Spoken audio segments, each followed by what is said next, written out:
সেদিন গিয়েছিলাম ছেলের বাড়িতে বিয়ের পাকা কথা বলার জন্য। ফাইনালি বিয়ের পাকা কথা হয়ে গেল। দেখতে দেখতে কখন জানি এঙ্গেজমেন্টও শুরু হয়ে গেছে।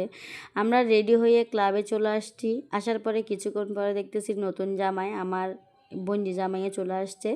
তাকে এখন বরণ করার পালা। এর মধ্যে আমার বৌদি আমার ভাইজি ওমান থেকে বিদেশ থেকে আসছে, উনিও বরণ করতেছে। এখানের মধ্যে আমরা সবাই আছি, কিন্তু আমি থাকলেও ভিডিও ফুটেজগুলো নিতে হচ্ছে, আমি ক্যামেরার মধ্যে আসতে পারতেছি না। আসলে তো এটা হচ্ছে আমার মাসিতো বোনের মেয়ে, কিন্তু আমরা মাসিতো বোন হলেও কিন্তু মিলামিলটা অনেক বেশি। সবাই দেখে মনে করে আমরা নিজের ভাই বোনরা, কারণ ভালোবাসা দিলে ভালোবাসা পাওয়া যায়, সবার মুখে একটা কথা শুনতাম।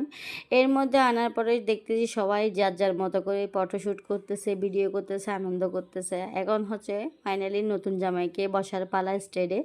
এদিকে আমার ভাই আমার হাজব্যান্ড দাঁড়িয়ে আছে। আমরা দেখতেছি কখন একটু ভিতরে যাব, কখন আমার বোনজির ফটোশ্যুটগুলো নিব। এর মধ্যে দেখতেছি আমার ভাই আমার বোনজি ওরা দুজনেই বসে আছে স্টেজে। আর কেন জানি না দুজনের চেহারাটা এক লাগতেছে, খুবই কিউট লাগতেছে, এত ভালো লাগতেছে, মনে হচ্ছে তারা দুজন রক্তের কোনো কিছু। আসলে তো রক্তর কিছু না হলেও কিন্তু রক্তের চেয়েও বেশি আপন করা গেলে আপন হয়। এদিকে তাদেরকে আমি একটু ভিডিও ফুটেজ নিয়ে নিলাম। আমার থেকে ইচ্ছা করতেছে আমি একটু ভিডিও করব, কিন্তু ইচ্ছা থাকলে উপায় হচ্ছে না, কারণ যেহেতু আমার ভিডিও ফুটেজগুলো আমার থেকে নিতে হচ্ছে, আমি ক্যামেরার সামনে আসতে পারতেছি না। এখানের মধ্যে আমার ভাই আমার ভাইজি যে ওমান থেকে আসছে, একদম সবাই আছে ভিডিও। এর মধ্যে আমরাও চলে আসছি একটু ভিডিও করার জন্য, কারণ পরিবারের মাঝে আনন্দগুলো যদি অ্যালবাম করে না রাখি, কখনো আমাদের মনে হবে না যে আমরা সবাই এক।